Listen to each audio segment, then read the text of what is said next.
RedBeard Podcast is brought to you by these cool dudes. Yo, what's up, everybody? This is Cooley from the RedBeard Podcast. And I'm chilling with who? You know who it is. It's Tony. What's up, buddy? Yeah, boy. What's up? It's been a while, right? It has been a while, man, but we're back. Yeah, where you back from? Well, it's only been a week, but I was in the Dominican Republic. And how was that? Dude, it was awesome. I've never been to the Dominican Republic before, so we went to Punta Cana, which was one of the, you don't go outside the resort, so we stayed at a resort called the Majestic. It was cool, man. It was a really good time. We went out there for one of my wife's friends' weddings. You officiated, right? I did. I did officiate it. It was really cool, man. Everybody was very receptive to what I was saying, and as somebody who's done comedy, I tried to put different things in that I thought would get laughs, and because I'm a genius, I did get the laughs I wanted. But no, I mean, it went over really well. A lot of people came up to me after and said, you did a really nice job. How long have you been doing it? And I said, this is my first time. And they were like, wow, that's awesome. And so it was very humbling to be able to, be a big part of their day in that huge way. Right. And Universal awesome. Church of Life? What? Am I what? Universal Church of Life? Is that? I'm actually, technically, I don't even have a license. And the reason why I could do it was because it's not technically in the United States of America.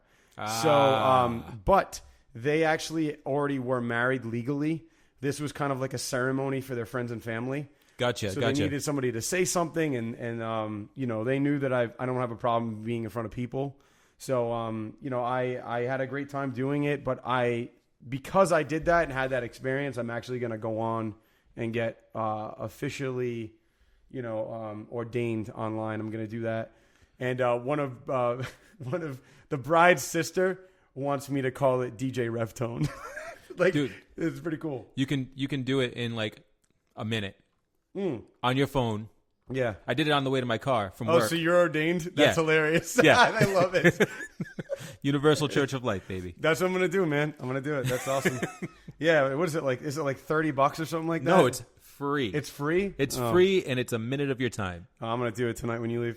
You just tell them your name and your address, and they're like, you're ordained. You're ordained. That's it. That's how you get the power of the state. You are now registered with the Universal Church of Life. If you would like all the materials that you need, please send us $80 in the mail, and we'll send it back. Like you can get like certificates and things like that. Yeah, but dude, it's easy peasy. Word. All right, cool. So going to like Punta Cana, like in the resort and stuff like that, I always wondered, like, so if you didn't leave the resort, right, do you really get to experience like, like DR, right? Like, because I mean, it feels like, is it like America in a pocket in DR? No, it's not, man. Like, it's funny because the same thing happened when I went on my cruise. Like, people say don't go outside the resorts, right? Mm-hmm. But like a friend of ours, Melvin, is from Dominican Republic. Like he's actually he texted me when I was out there on Facebook. He's like, I'll be out there on the 3rd, or the 1st. I don't go outside the resort because one, I don't speak the language. So everybody out there obviously speaks Spanish, and I don't speak Spanish well. So it'd be hard for me to get around. English is known, but not as much as Spanish. So, signs are in Spanish. It would be very hard for me to get around. One, two, you don't know exactly where everything is. It's very different out there. It almost is. It's very underdeveloped. It's like a third world country. It's very different from America. Like all of these, there's a lot of places that look run down. There's a lot of places that look like they used to be something but are now in like shambles. But within the resort, it's nice. It's like but I didn't see anything that, on the way to the resort, which was from the airport, was like a good 30 minutes. I didn't see anything that stuck out to me that would be like, oh shit, I want to check out that place. There was they had the Coco Bongo, whatever. That was like, it looked like it was the only arena they had, and it was very small. Mm-hmm. So I don't know enough about Dominican Republic and where to go to maybe figure out where like the nightlife would be or where like the hot spots are. Like if I went with somebody that's from there, or I asked around, or I was actually going to spend some time more outside the resort, like I'm sure I could figure it out. and I would be able to find the hot spots. But from what I saw, it didn't look like any place I'd really want to hang out. Now, I've been thinking about like when I retire, I think I want to go somewhere like the Dominican Republic or to one of these Caribbean. When I went on my cruise, we were like out there. Like, I was talking to like some of the people out there. Like there was a dude that was like he was on the cruise, but he was also like from there. Like he has a house there. He was like, yeah, I took a cruise here. I'm not actually going to come back on the cruise. I just took the cruise out here to have fun. And it was on my way here, and it just said, why not? And I'm like, wow, that's like, you're balling. And he was just like, he's like, yeah, I live in like, on that island over there. And I'm like, oh, really? Like, so how'd you get into that? He's like from America, and he's just going on. And we finally got to how much he paid, and it was something like $80. Yeah, for what? For a house. Yeah, well, I will. And I'm like, really? Well, I will say this: when we were on my cruise and we went out to, we were driving around St. Thomas or Tortola. It was one of those islands, and they had a sign on the way to this like private beach, and it said you could get like 6 acres of land for like $12,000. Like that's ridiculous. You know what I mean? Like that's dirt cheap compared to what you would pay in America. But also think about you want to build a house there. It's going to cost you a ton of money to ship in supplies and all the other stuff. Like, ship in. You own land that you just take the materials from there. Like yeah, but also you need like you're going to need concrete. You're going to need certain things. Like if you want to do a kitchen nice, you need to ship in the marble. You need to ship in the type of wood you want. Insulation. You need to hire. You can make sure you can get electricity to that. It's right. But how much is a house here?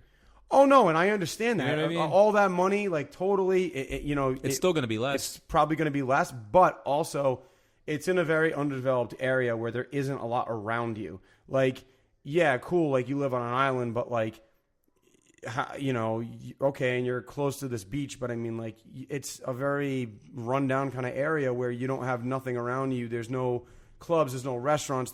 There are, but it's lower class, and I mean that in the best way. You know what I mean? It really is. It's kind of, when I went out to these islands and I was driving around Dominican, not in the resort, it was kind of depressing.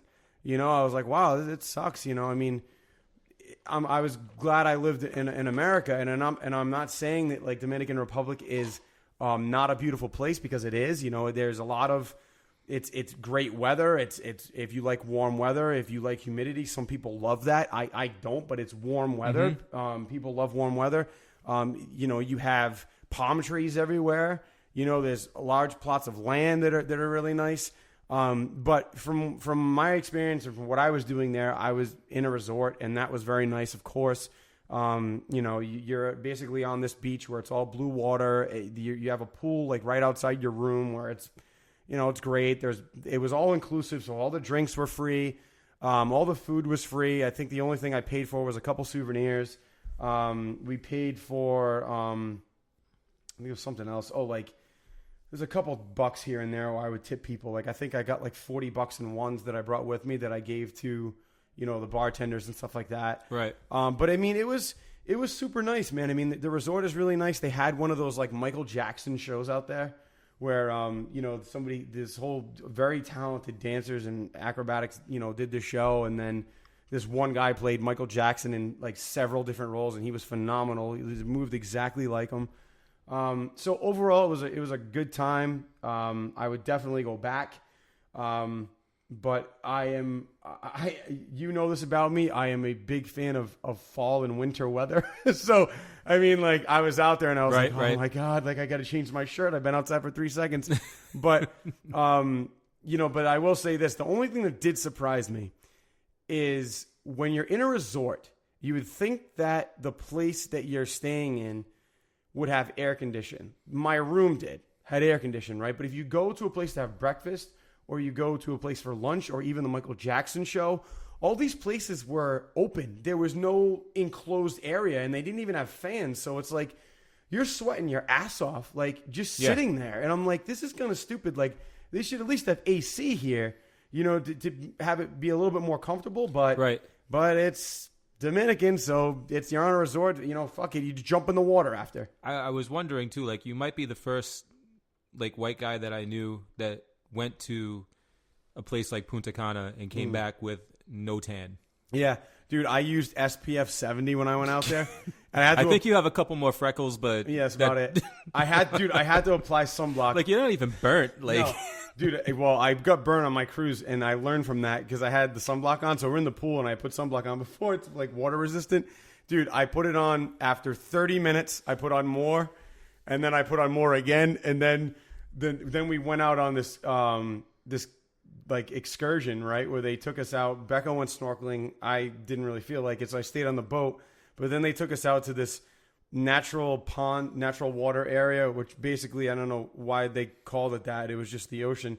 But like, we got in the ocean and it was waist deep, and they brought guys out with trays of drinks, and I had more sunblock on. And it was funny because everybody's in the water. People that are obviously from the United States, but everybody else, like the bartenders are all, they're all African American. They're dark. So I'm the last one into the water. There's like 50 people in the water, and I go, "Hello, everybody. I am the whitest person here." And everyone started laughing. And then like this one guy who was in our group, he goes, "I'm just going to start calling you Tony White." I'm like, "Yeah, dude." like, dude, every time we would toss the football around, every time I jumped up, the dude at the end couldn't miss me. He was like, "I see you." So, but I mean, dude, I fuck it. I'm so white. I'll admit it. I'll accept it. It's not even worth me trying to get a tan, dude, because it just won't happen. I'm like fucking a shade away from albino. So anyway, so while I was out there, man, let's move into it. Dude, a lot of trailers came out this week. Yeah. One of which was Logan. Yeah. Which I was a big fan of that trailer. You watched it recently. What did you think, man? Thought it was a breath of fresh air, man. It was. It looks like it's going to be another shot in the arm for, superhero movies, the genre, showing us that you can actually do something other than, just a big action piece. I mean, there's going to be action, there's going to be fights, but I mean, this is more along the lines of a, Walking Dead, or like I was telling you earlier, this movie, The Road. I don't know if anybody's seen this movie, but it seems to have a very similar theme because he's like basically taking this young girl under his wing and, trying to help her, survive in this post-apocalyptic, world where he's living now. And The Road was very similar in that regard. It was a man and his son, and they're in this post-apocalyptic, landscape, and and it they're was trying with Viggo Mortensen too, right? Which I saw that a couple of days ago online. I had never heard of it, and you mentioned it tonight. Yeah, and it's brutal, man. It's a brutal movie. I mean, I don't want to give anything away, so I'm not going to say anything, more than that. But watch it because there's some really, really disturbing elements to the movie, and a very, very disturbing scene. But which is I think is also refreshing to hear you say, because I don't think there are a lot of movies, like, we become so desensitized. Yeah, and I feel like it takes a lot for something to be literally disturbing. Well, it's because a lot of movies rely on shock and gore rather than the emotional element, and if you tap the emotions, then you can make something disturbing. You know what I mean? No, I agree with you. And that's what this movie totally does that. I mean, because you get so invested in the relationship between this man and his son, and without spoiling it, like, things happen that just kind of like break your heart while you're watching the shock and the gore, and you're just like, oh, yeah, you just want to, you know what I mean? It's like you just feel for a moment, and that's where it becomes disturbing, because that's something that we're also desensitized to. But when it happens, because we turn off our emotions, when it does happen, when you get hit with that's what disturbs you. You know what I mean? Yeah, I do. And there's another movie that makes me think of that. I'll just to sidetrack for 20 seconds. A movie that I saw online online. I heard about it, and then I watched it. Not the Disney movie, but it's called Frozen, and it's actually about these kids. It's a B-horror movie, but there's one scene that disturbed the shit out of me. These kids basically go like snowboarding or skiing, and the park shuts down, and they don't know that they're on the ski lift, and it's too high for them to jump down, so they have to spend like 2 days in the freezing cold. And the events that unfold after that, and there's one scene that my mother-in-law told me about it, oddly enough, and I watched it, and it still disturbs the hell out of me. So check that out. But Logan, man, X-23 is obviously one of the characters in it. Yeah. And I'm really excited to see that. What's interesting is that the girl in the book, Old Man Logan, which this is clearly using that as a model for the film, Old Man Logan. but the girl was not X-23. But because of the limitations that Fox has, because they only have the rights to the X-Men franchise. Mm-hmm. They only have the rights to the mutants in the Marvel Universe. They can't take anybody else. And they're not playing ball with Marvel. They're not trying to work out any deals, which I think is a damn shame because, we saw the success of Spider-Man in Civil War, and we know that Spider-Man Homecoming is going to be huge. Yeah. So, that said, hopefully they did a great job of translating the story. But I think it's great that they're bringing in X-23 and this is how they're doing it. The only problem that I have with that, though, and, this is my my only aside, is that I was hoping that X-23 would take over as Wolverine in the Fox X-Men universe. Mm-hmm. Because he's done after this. This is his last. Yeah, he's not doing Wolverine. This was his last hurrah. Yeah. From seeing this. Yeah, go ahead. But if this is in the future like that, the far-flung future. Yeah.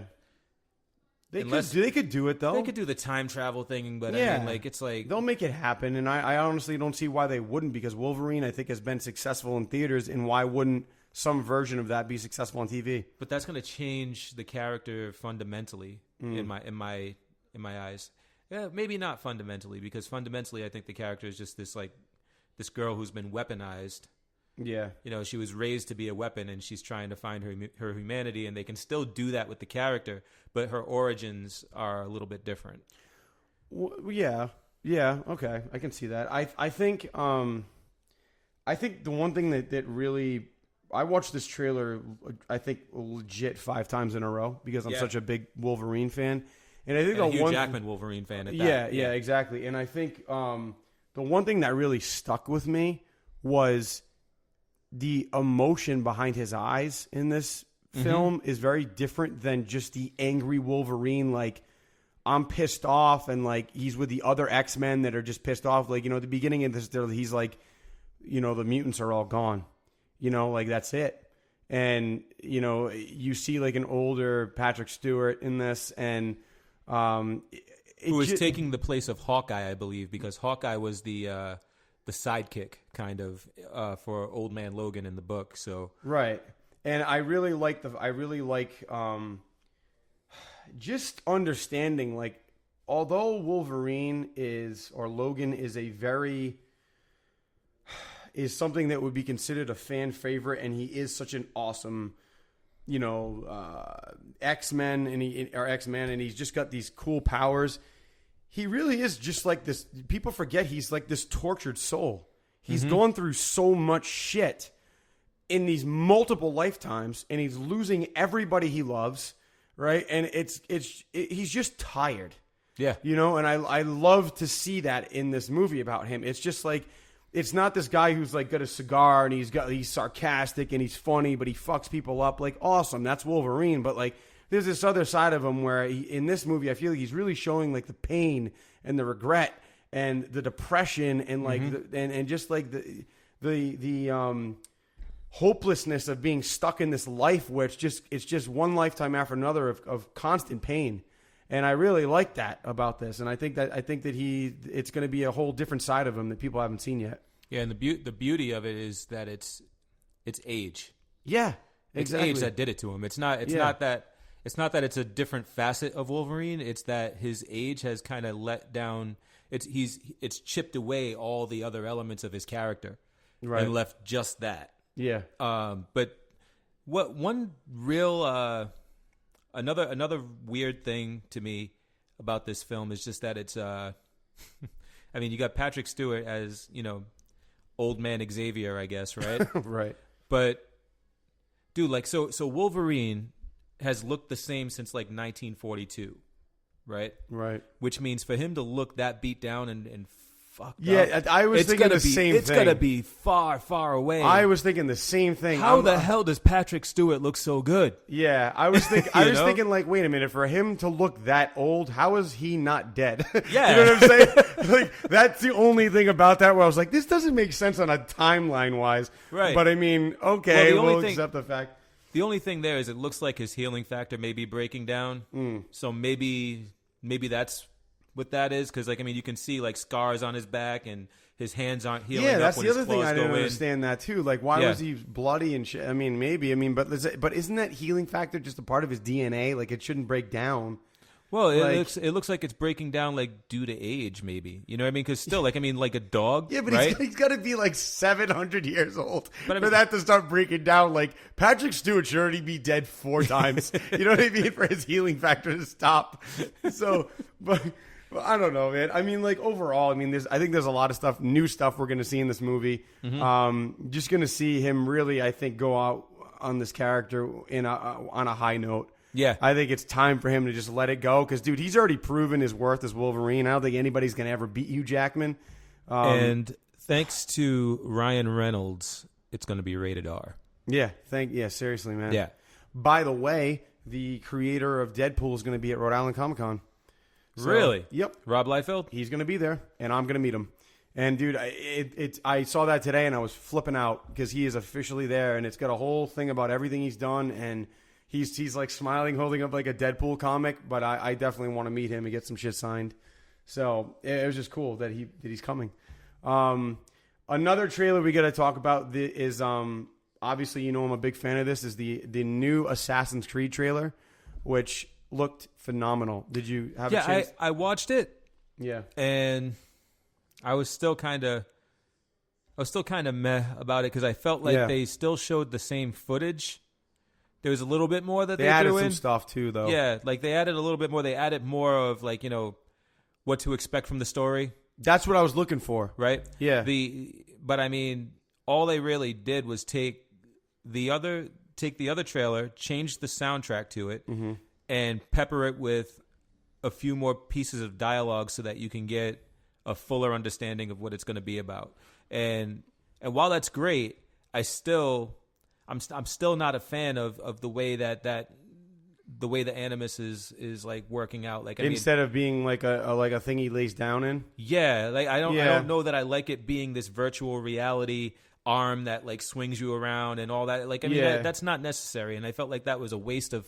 I feel like that was a waste of budget. I mean, like think of the budget that went into creating that element and making it look like it could possibly work. Yeah, I think that was a lot of CGI and him just on wires. You know, so I agree with you on that. No, but I mean, still, there has to be some engineering there. Of course. To make that, like, even if it's not a real piece of equipment, there has to be some engineering to make it work and swing around and do all the things that, and dude, it's just, it feels like a lot of R&D and money wasted on CGI and those elements when he could. You know how I think there's not one Assassin's Creed fan that would be let down by him just laying in a fucking dude thing. I cannot agree with you more on that because I saw the trailer and I'm like, what the fuck are they like? Why did you have to change something that made so much sense? But as and I'm not saying I'm a fan of this explanation because I think it's bullshit.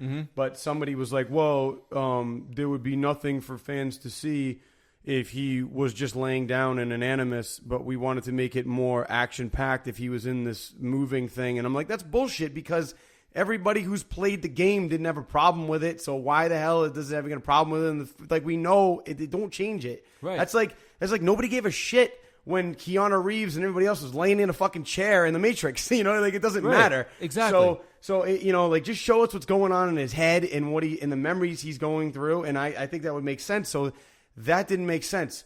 Because to me, the whole idea of the Animus and him going into this, you know, realm where is exactly what you just said. It's the Matrix. Yeah. You know what I mean? Like it's him with this thing on, and like he's living that life, and like whatever happens to him there happens, and it's just, to me, that is the Matrix. And if it succeeded with the Matrix, then why not? Exactly. Plus, it breaks up the monotony. Like, I mean, why do you have to have action in every fucking scene? No, you don't. You don't. And I think it'd be cool to actually see what's happening to him physically, even if he's laying there doing nothing. Like, it's in his head. It's not just because he throws a punch in a machine doesn't mean he's throwing a, you know, it's just whatever. You know what I mean? But exactly. But like the other thing too, like they had to kill him to make him be.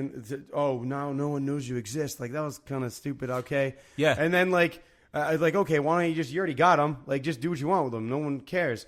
But then but I did like how Jeremy Irons was in it. That gave this movie a little bit more clout. I mean, even though Michael Fassbender, I think, is great for this, Jeremy Irons does give the movie a little bit more of a payday. And I think, like, people will go see, like, my mother is a huge Jeremy Irons fan.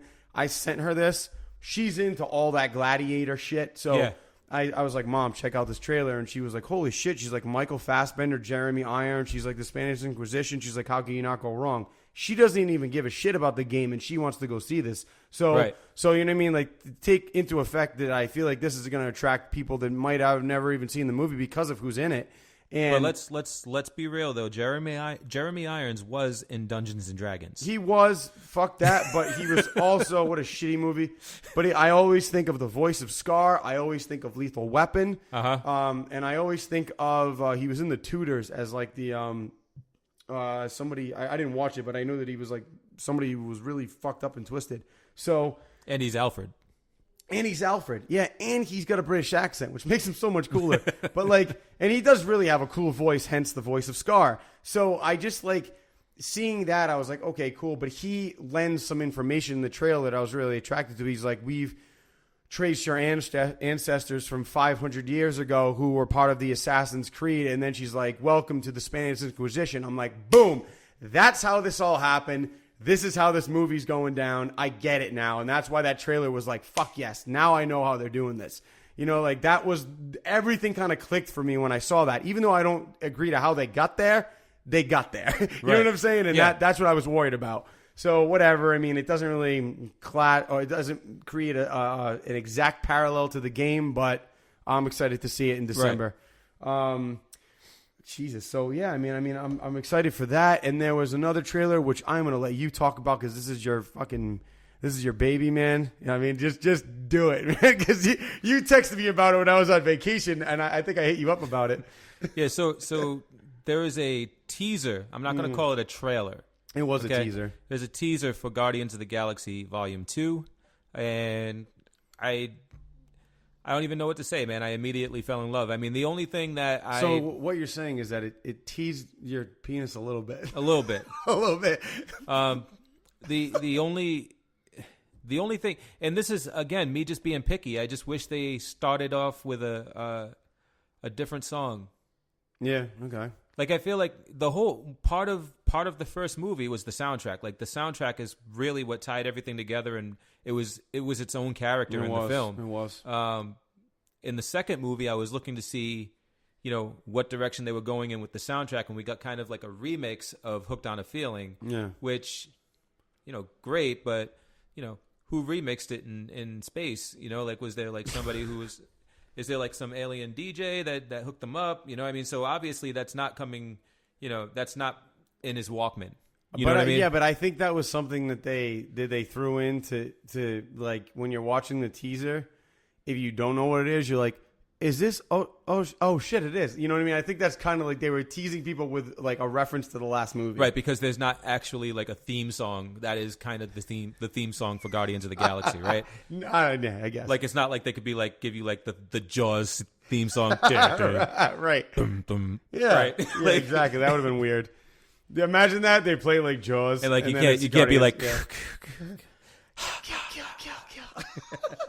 Yeah. like, yeah. So sure, I get it, but I still would have liked something a little different. Just change it up a little bit. But I guess maybe we'll get that in the first full trailer. Yeah, exactly. But outside of that, I mean, like the sets look dope. Yeah. The sets look dope. The makeup jobs look amazing. Nebula getting like when they lift the hood off of Nebula and like you see she's like definitely a lot more patchwork. Is that Zoe? That's Zoe, right? No, it's not. No, it's not. That's what the hell?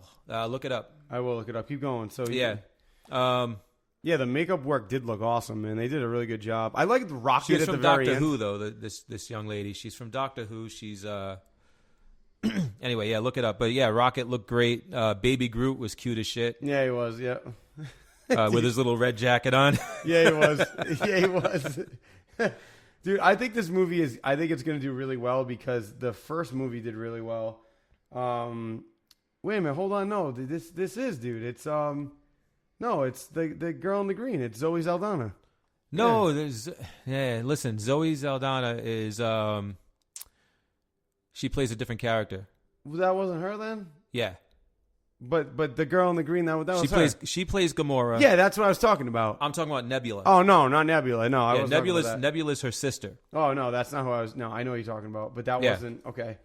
We're on the same page. Because they lift the hood off of Nebula, and you can see like all like it's like a quilted like patchwork skin. It's Karen Gillan. Yes, Karen Gillan. Thank you. Yeah, that was her. Yeah, no, but the person I was talking about, Zoe. You confused me for a second, but yeah, she looks great, man. They all look fucking awesome. Yeah. So I think what I really Kurt Russell's gonna be in it. I can't wait. Yeah, he is, dude. Kurt Russell's making a resurgence. I'm loving it. Dude, he was awesome in The Hateful Eight, if anybody hasn't seen that yet. Oh, so good. Yo, Kurt Russell's my boy, man. Dude, Kurt Russell. Snake Plissken. The Thing. Seriously, bro. Oh, my God. If you people have not seen this movie, have you seen Breakdown? With the Breakdown? Please tell me you've seen it. Is that the one with the truck driver? Yeah. God, guys. Yeah, his wife goes missing. Yes. If you people have not seen Breakdown, you owe it to yourself to watch it. It is, oh my God. I get angry for him. Like I want to, oh God, I've never felt so much emotion for him going after his wife. Has Kiefer Sutherland in it too, right? No, he's not. No, he's not. He's not in it. No. It's the hell was that? Oh, that was Vanishing, I think. The Vanishing. The Vanishing is correct. That was Kiefer Sutherland, Sandra Bullock, and Jeff Bridges. Right. Yeah, I disturbing did see as shit. Based on a French movie. Check it out. Vanishing fucked up. Talk about movies that are disturbing. That's one of them. Oh man, I'm trying to think of who's the dude that's in Breakdown because he was the bad guy. Has since actually passed away. He died of a heart attack. T.J. Walsh, he was the bad guy in this movie. He played a bad guy in a lot of movies. I don't know another movie, whatever. But he died, and I was surprised to hear that a couple of years back. But anyway, he's in it. Anyway, man. So yeah, three awesome trailers came out in the week that I was away. Jesus, that was a lot of trailers. That was awesome. And the week before you left. Yeah, and a week before I left. Go for it. What were you gonna say? Go. All right. So we're all fans of the 80s, right? Yeah. We're all 80s fans. And, Lost Boys. Lost Boys, you got it. Oh. One of the Frog Brothers. Oh, yeah. Woo. Dude. Corey Feldman. Yeah. Well, this happened. What happened to Corey Feldman? This happened like a week ago. Here's the thing, man. I have a very soft place in my heart for Corey Feldman. Yeah, me too. Because not only was he in one of my favorite 80s movies, The Lost Boys, and, License to Drive, and had a lot of, the two Coreys, like Corey Feldman and Corey Haim. And Corey Feldman, also the voice of Donatello in the Ninja Turtles movies. Just a cool guy. But he's been in this band for a while where he did this thing on the Today Show where he just it was like Corey and his Angels or some shit. Yeah, Corey's Angels. Corey's Angels. Dude, let me tell you something. Yeah, go for it. I got three steps here. Yeah. Right? You've got Corey Feldman from the 80s, right? Yeah. Then I know what the second one is. The second one is Corey Feldman from the reality show The Two Coreys. Yep. Have you ever seen that? Yeah. All right. So that Corey Feldman looked like he had his shit together. Mm-hmm. He had this woman that he was with. I think he was either engaged to her or he was married to her. And I think he was married to her. Yeah. Yeah, and that was his everything, and they were together, and they had a normal life. And then here comes Corey Haim, right? Who's their best friends, mm-hmm. and he's just trying to take care of Corey Haim. I'm gonna tell you why that he was like that too. Now Corey Haim comes along, and he's Corey Haim. That Corey Haim just progressively got worse throughout life. And, I have a soft spot in my heart for Corey Haim. Yeah, so yeah. But Corey Haim ends up dying due to complications with, his personal lifestyle choices and stuff mm-hmm. like that. And Corey Feldman, I think, takes a turn for the worse, right? And now, if you go fast forward to now or recently, a couple of years ago, I think it was, Wife Swap. Mm-hmm. Dude. He's in this he's basically got this little like cult situation going on. He swears to God it's not a cult, by the way, but he's basically he's collecting these girls off the street and saying, "Oh, I'm giving them a good life." Right. And I'm trying to help them out and I'm trying to build their self-esteem. But really what he's got, and I swear this is what it looks like on Wife Swap. I might be completely wrong, but what he's got is a bunch of, girls living with him as kind of his slaves, or maybe his children. Mm-hmm. That's the only other thing I can think of. If he's not seeing them as children, they're definitely like they're living a life of servitude. Right. All right. Can I say something? Because I'm. Yeah. So. Here's what I think. Here's what I think about Corey Feldman and what's going on. And there's a lot of pieces to this, but I'm going to try to sum it up as quickly as possible. One, his friend Corey Haim, dying from actually people think it was drugs, but it was actually pneumonia. That's how he died, and it really affected him. Two, Corey Feldman also grew up living with, and Corey Haim, with Michael Jackson. And Michael Jackson, they swear, did not do anything to them. But that's where you can see, obviously, on the Today Show, where some of his dance moves came from. They were clearly Michael Jackson inspired. And the guy who originally, back in the 90s, who said he actually got molested by Michael Jackson, came out a couple of years ago and said that was all bullshit. His parents made him do it because they wanted money. So I don't think that Michael Jackson ever did that, and I never did. Also, Macaulay Culkin said that anything ever happened with Michael Jackson. So looking back on everything, it's kind of clear as to who wanted money and what actually happened. The other thing is, when you look at somebody who spent time with Michael Jackson and you look at what Corey Feldman's doing, like Michael Jackson had Neverland Ranch. Corey Feldman's got his own thing. He's kind of like bringing in these people that he wants to help. I mean, I'm kind of looking at that as like, that's kind of an interesting parallel. Yeah, it is. You know what I mean? And then and then the other thing I'm looking at is, now this is yet to be revealed, and this is a piece to the puzzle. My mother and I were having a conversation about this because the Today Show thing was very weird. But Corey Feldman broke up with his wife for whatever reason, didn't work out, and then he saw like one of those psychic mediums, and the medium said to him, "There's something that you've been holding back doing for a long time, and I think this is the time where you really need to pursue that, or you're not going to be happy." And he's been working on music for 30 years. I'm not saying he's ultra talented, but he's not bad either. You know what I mean? He's not horrible. I mean, his voice is okay. He's not the best, but I mean, I give him balls for going out there and trying what he wants. And obviously he's going to get some attention because he's Corey Feldman. So, he went out and did this, and he's pursuing what he feels was actually something that he felt he needed to do, right? Which is what this medium gave him kind of the extra motivation to do, to kind of feel fulfilled in a sense. And the other thing that he said about Corey Haim was that they both, at some point in the childhood, growing up in the celebrity whatever life, they were both molested by somebody.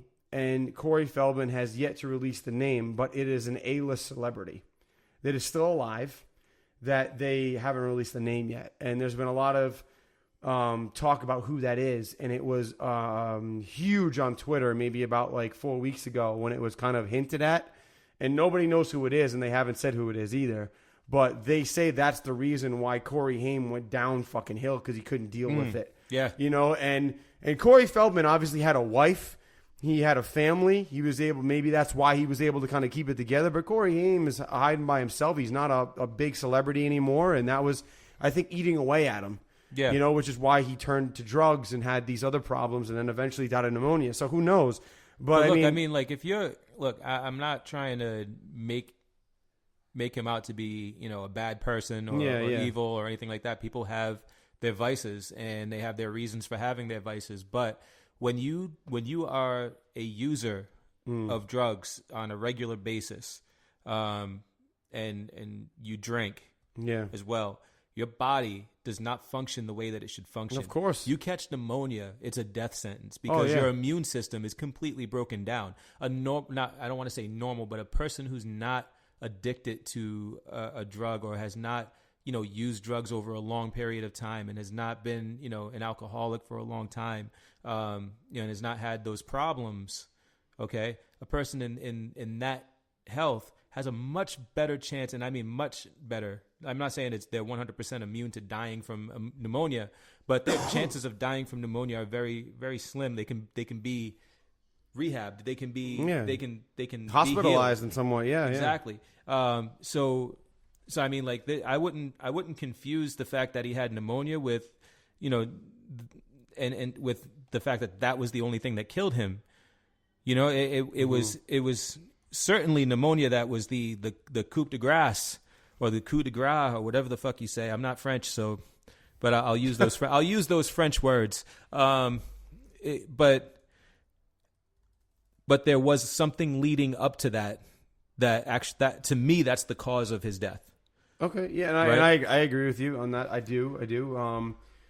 It's interesting, man. It's one of those things that, like, I saw the thing on the Today Show and I was a little weirded out by it, not gonna lie, but I was kind of like, all right, like, he's doing his thing. Like, I gotta give him credit on that. I mean, so he looked kind of rough, and he looked like it was just a very different side of him that I hadn't seen before. But hey, he's got something that he's got to do, and he's gonna do it, and whatever, man. He went out there and did his best. Right. And it might not have been what people wanted, but those girls, yeah, are I believe they're the same girls that they may even be different girls. I don't know, but they're the same girls that were living with him in his house during wife swap. Yeah. And I'll be honest with you, wife swap could have painted a really horrible picture of what was going on in that house, but his demeanor and his attitude and the way that he was treating the wife that swapped with his wife, yeah, and the way that he was telling him how things had to go down in his house and his property, with the girls that he's working with, and like don't sell them dreams of being something other than a pop star or what they it just felt like he was being very controlling and very manipulative, and then at the same time flipping it around and saying, oh, it's not a cult and it's not this and it's not that. I'm really trying to help them out, but at the same time he's kind of keeping his heel on them so that they don't go anywhere. And there's a difference between having Neverland Ranch, which is like a giant amusement park with a zoo and rides and shit like that, and inviting kids over to come and hang out with you. Yeah, there's a difference between that and having these wayward hot chicks like that have nothing else going on and like scooping them up and like being like, this is where you live now and you're going to follow my dreams. You know what I mean? It might have been also, though, I think, like him, saying that he wants to kind of save them. I think him being controlling, and I'm not saying this is right at all, but also kind of acting as somewhat of a father figure and saying you can't do this and you can't do that because he feels they haven't made the right choices. Like, I don't know. Like, maybe that's where his head's at. I'm trying to play devil's advocate and figure it out, but yeah, I mean, and I think the wife swap was with Tommy Davidson, the comedian. Like, it's a very different lifestyle there. Yeah. But I don't know, man. Just something. If you guys haven't seen it, check it out. Like, look up Corey Feldman on the Today Show and check out his performance. It's interesting, and oddly enough, you can download his album on Apple Music. Anyway, it was weird as shit, though. It is weird. So, just a couple more things we want to cover, and then, I think that's going to be it for us this week. But, I did, we went to New York Comic Con, and I did actually finish reading the first 3 volumes of Hero Cats. How was it? So, being a fan of cats, everybody knows that. I have a tabby cat named Reddington, or Red. He's named after the psychopath on the Blacklist. But anyway, no, I mean, it was actually it was a very entertaining comic book for me. Because I'm a fan of cats and I know how they function and kind of like where their heads at, and the stupid shit they do. And I think what their perception could be of things. So it was kind of funny to think that they're like saving the world when they're kind of really not, and doing, going through extensive training, which goes to the extent of like grabbing a stuffed animal in a tree and be able to get back down. So it's like shit like that was very funny to me. But I mean, it's definitely, it intrigued me enough to enjoy the comic and actually, venture out to actually purchase the next couple volumes. I think I'm going to do. Do they have a battle cry? Like, you know how Avengers has like Avengers Assemble? And, no, I think it's just like, meow. I think that's it. And they have like a meeting place, which is like a broken down, like freaking, what do you want to call it? Like playground, where something looks like a spaceship and they think it's real. I don't know. It was cool, but it was just entertaining. It was a fun read. There's a lot of like underlying themes of working as a team and good versus evil, and making sure that because obviously they're cats. Like one person has a good life with these people, and the other are kind of stray cats, and they're like, why do you want this life where it's hero cats? like we have to fight off evil, and you get to live in a cush house and like relax. Why do you want this life? And he's like, I feel like I need to do more to help out society. It's like, Jesus.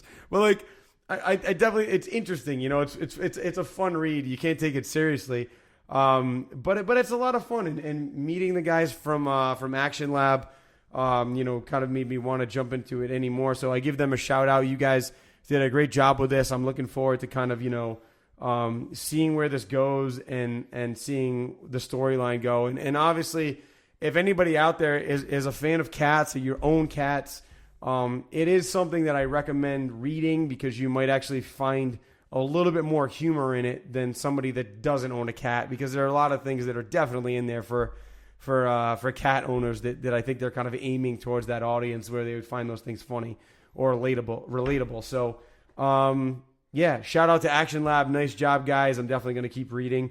But what were you going to say? You wanted to jump in? Well, yeah, I just wanted to say I also think that if you haven't seen the video, oh yeah, right, check it out on YouTube. It's great. It has a couple of interviews, and one of the interviews is with one of the founders of Action Lab, Sean Gabarine. Mm-hmm. And it was a cool interview. He gives us a little bit of insight as to how the company was formed, some of the things that they're coming out with, and some of the books that they're doing now. One of the things that really caught my eye and really like made me want to check it out was Spencer and Locke. Mm-hmm. It's a book about basically what if Calvin and Hobbes grew up in Sin City. Yeah. Which, dude, like I I can't wait to check it out, man. Yeah. Like, I'm pumped. I mean, I looked at a couple of preview pages, and like it's legit Calvin and the Calvin and Hobbes art style. Yeah. Like the flashbacks to their childhood is legit. That's cool. Calvin and Hobbes with like that's awesome. Yeah. And then like they flash forward, and it's like them now, and like the kid is like grown up as like a hard-nosed, like hard-boiled detective. Yeah. And he's got a partner, and his partner is basically Hobbes, who's like this hulking like panther. And it's just really, really cool, man. Yeah. I really want to check that out. And I read The Stray. You're talking about, you loved it, man. Oh my God, I loved it. It made me feel like I was 14 again, man. Yeah. Like I was like, I'm reading it, and I'm like, I felt like I was reading like a new adventure from like Marv Wolfman, like that. It had that type of like writing style, and the art style was fantastic, and it was just really easy to go from panel to panel, and you really got a sense for who all the characters are in such a small time frame, like, because you only get 4 issues. Yeah. And out of the 4 issues, in those 4 issues, you get to know like each and every one of the characters, the backstories, and I mean like the way that they handled the Strays or Rodney Weller's like his progression as a character from child to adult. Just fantastic, and he loses his father, and that's what brings him back in. He ends up like before he lost his father, like he was trained as a sidekick, and he ends up on this like on the path less traveled, which would be, or the path most traveled, which would be like just doing things the easy way. He became like a drug dealer and like doing things like that, and then his father passes away, and he gets back into the game, and he's he's just trying to solve his father's murder, and like in doing so, he starts to actually find himself. And got a little bit of Bruce Wayne in there, I think. It's not saying it's a copy, but that's what I immediately thought of. Like it's very similar to not necessarily Bruce Wayne, but Dick Grayson's arc. Mm-hmm. But Dick never went off the side of the angels. Like he was always doing the right thing because he was, he respected and was trained well by Batman. But this young man like didn't agree with certain things. And when he was, I don't want to give anything away. Everybody out there, read the book. I'll tell you about it in a minute, Tony, when we're done with the... That's why I didn't want... So in the same thing, obviously, I didn't want to ruin anything about Hero Cats, but that's why I didn't go too much into it. But I mean, no, it's cool. And on that note, I just want to I want to just give a shout out to Kyle Puttkammer, because he's the creator and writer and executive producer of Hero Cats. And he obviously, it says he lives in Georgia with his family and 3 cats, which is, I'm assuming, how he came up with this. And I just got to give him a credit because cool imagination on that story. Last thing, we're going to end on this, guys. This is something that needs to be mentioned because Cooley and I have gotten in a lot of heated debates about this. And on the way to Punta Cana, I did check out on the plane the Ghostbusters, the new Ghostbusters that I talk so much shit about. And all I'm going to say is that the movie was just okay to me. I didn't think that it was awful. I'm not going to say that I loved it, but I didn't think it was a bad movie. But it kept me entertained. It kept my attention.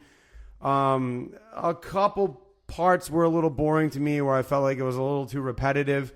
I saw some things coming a little too easily.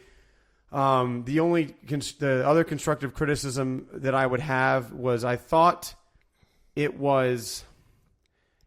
tried a little bit too hard to try to bring out the humor, when I feel like the original Ghostbusters was more of a drama where the humor was kind of put in there easily and it was just naturally funny, where I think they were like aiming for laughs in this.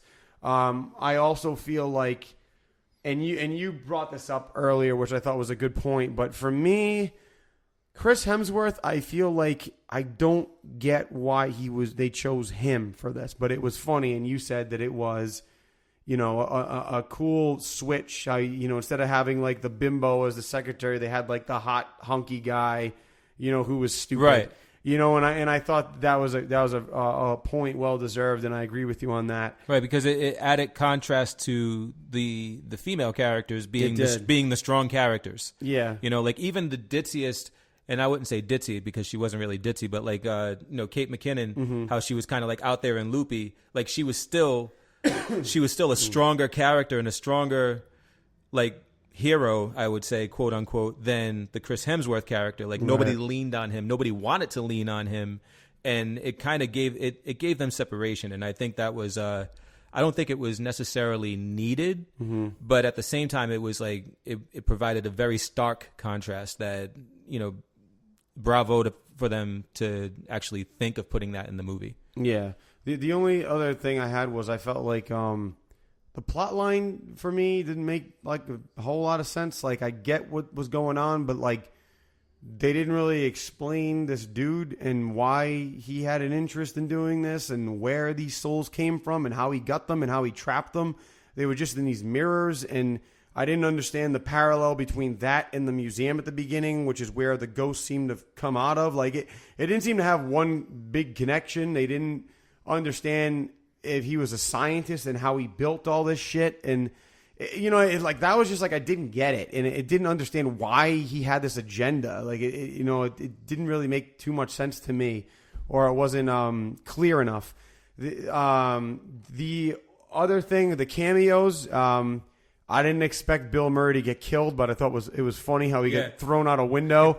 I liked, my favorite cameo was probably Ernie Hudson. No, not Ernie Hudson. I thought Ernie Hudson was funny at the end, but I did really like Dan Aykroyd's cameo. He was like the New York driver. He was like, I'm not going there. It's a block away. I'm not going. I was like, that's classic Dan Aykroyd, like bringing out that New York feel, which is where the first Ghostbusters and the second took place. Right. So that was cool. Overall, man, it was good. My favorite actors were Kate McKinnon and I loved Kate McKinnon. Kate McKinnon was the best actor in that. Chris Hemsworth was definitely a good actor, being dumb, and also throwing in a close third with Kristen Wiig. I thought she was great. Yeah. My other cameo was I loved seeing Ghostbusters were back. I loved seeing her at the like. I was like, thank God they put her in there. I was so psyched to see her, because she was just like classic. But other than that, I mean, it was not a bad movie, but I wouldn't rate it as like an A+ movie. It was okay. Hey, it's worth checking out. If you're a Ghostbusters fan, you might get some stuff out of it. I feel like this is a win though.